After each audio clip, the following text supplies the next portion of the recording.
Making suggestions the English way. Mastering whether and if in reported speech.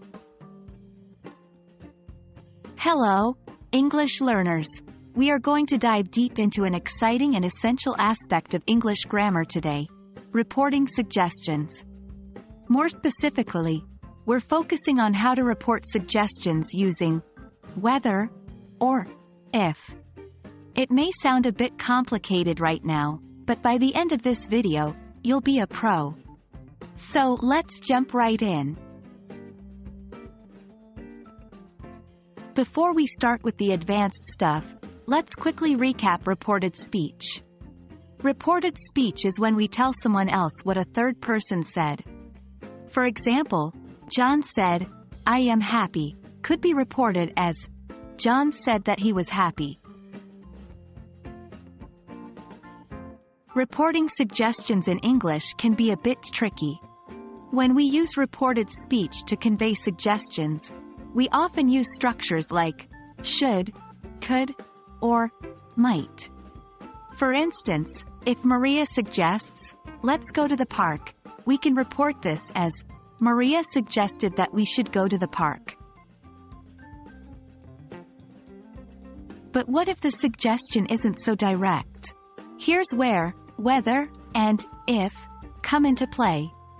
These words are used to introduce indirect questions or statements of uncertainty. If Sarah says, "Should we go to the park or the cinema?" you might report it as, Sarah was wondering whether we should go to the park or the cinema, or Sarah was wondering if we should go to the park or the cinema. Now that we've introduced whether and if, let's use them in reported suggestions. They are typically used in situations where a choice or a question is involved. For example, if Jack asks, "Should I study now or later?" you can report it as, Jack was asking whether he should study now or later.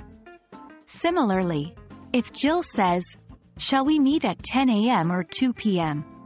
you might report it as, Jill was wondering if we should meet at 10 a.m. or 2 p.m. Remember, whether is often preferred in formal written English, while if is more common in everyday speech. But don't worry, using one over the other is rarely a big mistake. Practice is key here. Try converting some direct questions or suggestions into reported speech using whether or if. The more you practice, the more natural it will become. That's it, folks. You've now learned how to report suggestions using whether and if. I hope this video has been helpful, and remember, mastering a language takes time and practice. You're doing great, and every video brings you one step closer to fluency. Happy learning, and see you in the next video.